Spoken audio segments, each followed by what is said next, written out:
quel message avez-vous adressé aux candidats du DF et au bac de cette année? Bon, je leur dis d'abord félicitations de passer en classe supérieure. Pour ceux qui sont en 9e, ils sont quand même admis, ils étaient en 8e, donc ils ont été admis en 9e année. Et ceux qui sont en terminale étaient en 11e, ils ont été admis en terminale, donc je les félicite justement pour ça. Mais le conseil que je peux leur donner, c'est que le bac, le DEF aussi bien que le bac se prépare depuis le 2 octobre, donc je vais dire depuis hier, le début officiel des cours en République du Mali, et qu'il n'y a que le travail qui paye. Et depuis maintenant, ils doivent être donc assidus, réguliers à tous les cours et doivent se fixer des objectifs. Le seul objectif qu'ils doivent, je vais dire, se fixer, c'est de dire j'aurai mon DEF ou mon bac, en tout cas à la session de 2024. Cet objectif-là, ils doivent se fixer comme résolution depuis le début de l'année, donc depuis hier, le 2 octobre, où on a repris officiellement les cours. Donc en travaillant, en étant assidu à tous les cours, et qu'ils soient donc prêts sur tous les plans, mentalement et sur le plan physique, pour que vraiment le succès puisse être au bout. Seul le travail paye en fait. Quel message avez-vous adressé aux parents d'élèves concernant le préparatif de l'examen? Bon, les parents d'élèves doivent savoir qu'un examen se prépare depuis le premier jour de l'année scolaire. Ils doivent donc avoir un suivi personnalisé régulier des enfants à la maison pour savoir en dehors de l'école, dès qu'ils sont à la maison, quelles sont les activités auxquelles ils doivent s'adonner. Et tant que les enfants savent que l'école est en lien direct avec les parents, donc la maison, évidemment, et que le suivi est là de façon régulière, et les élèves pourront donc en ce moment-là se tenir dans la ligne droite de la réussite en ce qui concerne les examens. Mais de plus en plus, les parents ne s'intéressent pas trop à ce que les enfants font à l'école, et faute de temps, souvent on nous le dit, mais le suivi doit être de mise. Quand un enfant est dans une classe d'examen, il faut que l'enfant soit suivi régulièrement, que les parents se rassurent qu'il fait régulièrement ses exercices et devoirs à la maison et qu'il va à l'école régulièrement. Et les parents doivent aussi aller à l'école, vers l'école, pour avoir tous les renseignements au fur et à mesure par rapport au déroulement de la scolarité de leurs enfants. Et c'est la seule, en tout cas, la seule voie, en tout cas, pour que le succès puisse être au bout. Un message à adresser au gouvernement par rapport aux surveillances de l'examen? Bon, je crois que de ce point de vue-là, les textes sont clairs. Hein. Quand on est commis pour surveiller un examen national, c'est déjà une confiance et une fierté et un honneur. Donc, tous les acteurs ou les examinateurs doivent avoir cela déjà à l'esprit, que le fait que l'État les a choisis déjà, c'est un honneur. Et donc, cela veut dire qu'ils doivent se donner eux-mêmes, ils doivent se surpasser dans une disponibilité totale et dans une intégrité morale totale. Et je pense que l'État déjà fait beaucoup de choses pour que tout se passe dans de bonnes conditions. Mais malgré tout, il y a souvent des agissements de la part des enseignants ou des examinateurs ou des enseignants, des examinateurs, de ceux qui sont choisis pour les examens, qui souvent laissent à désirer et qui peuvent amener un certain nombre de choses. Sinon, l'État définit tout et il s'agit de s'inscrire dans cette dynamique-là et de se dire que moi, quand je suis correcteur d'un examen ou quand je suis surveillant au plan national, c'est que c'est un honneur, je dois m'assumer jusqu'au bout en toute responsabilité pour que tout se passe bien. Et c'est ce qui fait que d'ailleurs les résultats peuvent être fiables, comment on l'appelle, peuvent être objectifs. Parce que la réussite d'un bon examen dépend de la surveillance de ces examens et de leur correction. Donc l'implication de tous les acteurs à 100% devrait être de mise. Et je pense que c'est cette culture-là que depuis quelques années, en tout cas, de ces 2 ou 3 ans, que le gouvernement est en train d'inculquer pour qu'on ait des examens propres et que tous les acteurs, du début jusqu'à la fin, puissent être également à la hauteur de la citoyenneté, de l'honnêteté et de l'engagement et de l'intégrité morale en général. D'accord. Un dernier message à adresser? Le dernier message, c'est souhaiter aux élèves une bonne année scolaire déjà, une bonne reprise, et à tous les collègues à tous les niveaux, afin qu'on puisse avoir une année scolaire apaisée, dans de très bonnes conditions, et que l'on puisse exécuter correctement les programmes, avoir un suivi et évaluation des enseignants à tous les niveaux, avec tout ce qui concerne les structures de contrôle de l'État, notamment au niveau des inspecteurs, qui ont d'ailleurs commencé dès aujourd'hui, hier et aujourd'hui, pour constater dans les différents établissements si la rentrée s'est parfaitement déroulée. Donc pour moi, cela augure d'une bonne année scolaire. Et je lance un appel aux parents d'élèves et aux candidats pour que la mobilisation puisse être de taille et que l'objectif qui est le succès aux examens puisse être atteint et puisse être une réalité. En tout cas, bonne chance à tous les candidats et à tous les acteurs qui sont impliqués pour que l'école, en tout cas l'année scolaire 2023-2024, soit un succès. Bon, le message est très simple. Hein. Nous sommes au lycée du lycée ici, parce que nous relevons du lycée. DF, nous avons en commun Kalanso et Kodonso, c'est la même école. Donc, autant nous sommes à chef d'œuvre ici pour la mise en place, n'est-ce pas, de toutes les stratégies d'apprentissage et les conseils à prodiguer aux élèves, autant c'est la même chose à Kalanso.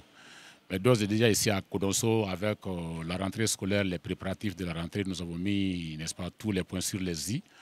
En ce sens que ce qui a manqué l'année dernière avec nos 73%, il faudra qu'on fasse tout cette année pour qu'on aille au-delà. Donc, c'est l'objectif auquel nous nous attelons cette année pour que vraiment 2023-2024 puisse être vraiment un rayonnement plus fort. Bon, le message particulier, je pense que le gouvernement a beaucoup fait déjà parce qu'à la veille de la rentrée, l'appel a été lancé aux parents d'élèves, à tous les acteurs de l'éducation pour qu'ils prennent des mesures par rapport surtout au téléphone portable, surtout au TIC. C'est vrai que ça a été intégré, n'est-ce pas, dans le système éducatif, mais aujourd'hui, il y a des inconvénients parce que les enfants n'utilisent pas ces outils-là à bon escient dans le cadre, n'est-ce pas, de leurs performances.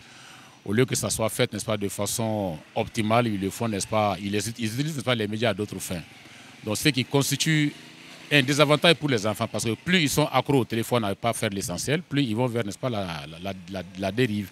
Donc c'est ce conseil-là que nous avons même développé au sein de notre école ici. Nous avons fait, n'est-ce pas, des leçons dans ce sens-là. Et le gouvernement a même fait des leçons modèles sur l'avantage et l'inconvénient, n'est-ce pas, du téléphone, n'est-ce pas, dans les écoles. Donc je pense que cet appel doit être entendu par tous les acteurs de l'enseignement, les parents d'élèves, les professeurs, l'administration scolaire, les élèves et tous ceux qui sont impliqués dans le domaine scolaire pour que vraiment, alors, le téléphone puisse être utilisé de façon optimale et qu'il serve, n'est-ce pas, à son seul but qui est de rayonner, de rehausser le niveau des apprenants. Bon, les candidats de l'année scolaire 2023-24, moi je leur demande d'être assidus au travail. Et c'est ça seul qui paye. Et être présent, pas de façon fictive, mais il faut être réellement présent. Cela veut dire qu'il faut suivre les cours et y participer. Donc, à ce prix, en fin d'année, on peut espérer sur de bons résultats. Voilà. Bon, le message que je voudrais lancer aux parents d'élèves, c'est leur dire que l'école n'est pas un dépotoir.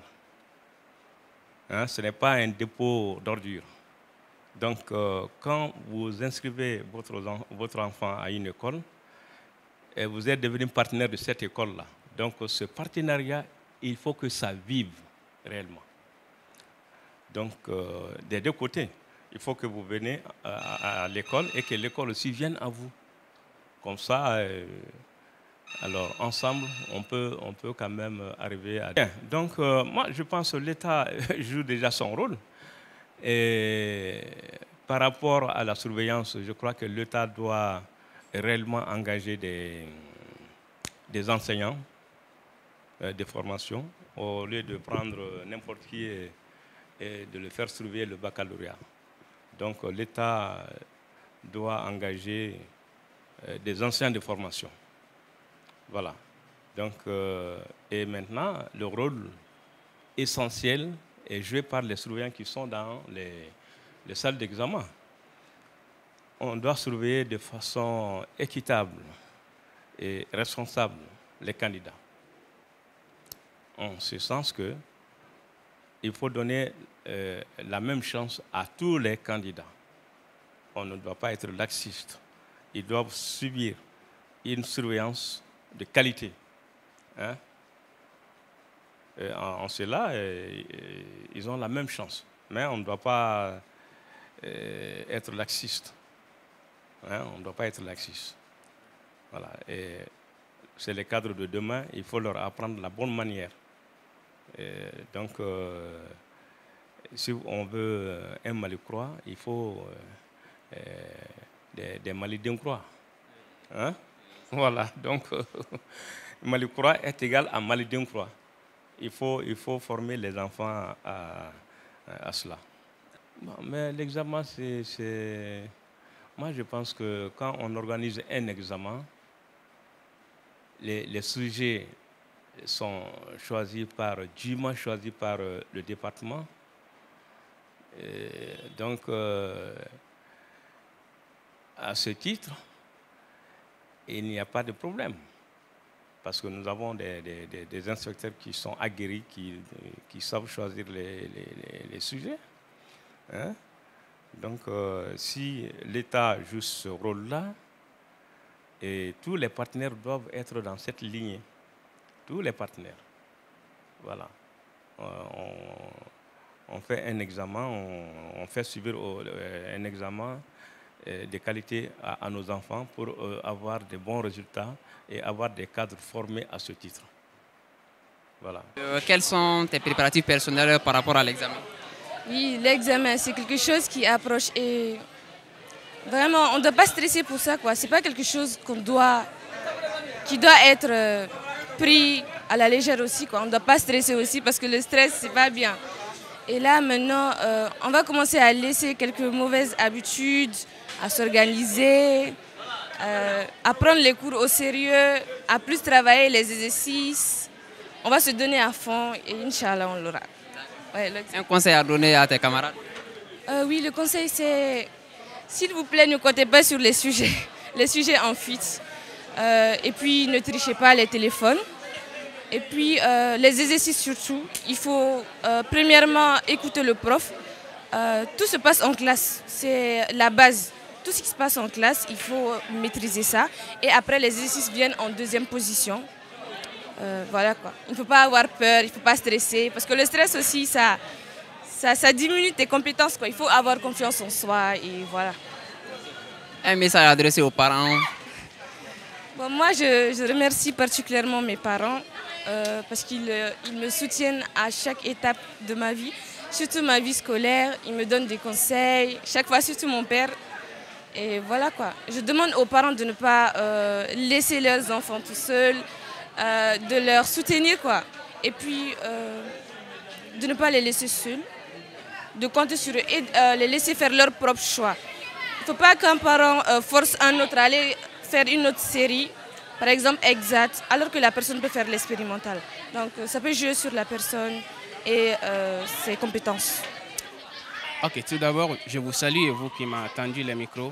En réalité, chaque année, l'objectif des enseignants, de l'école, de tout un corps professoral, a besoin de concentration et ils veulent attirer aussi les élèves dans cette aventure.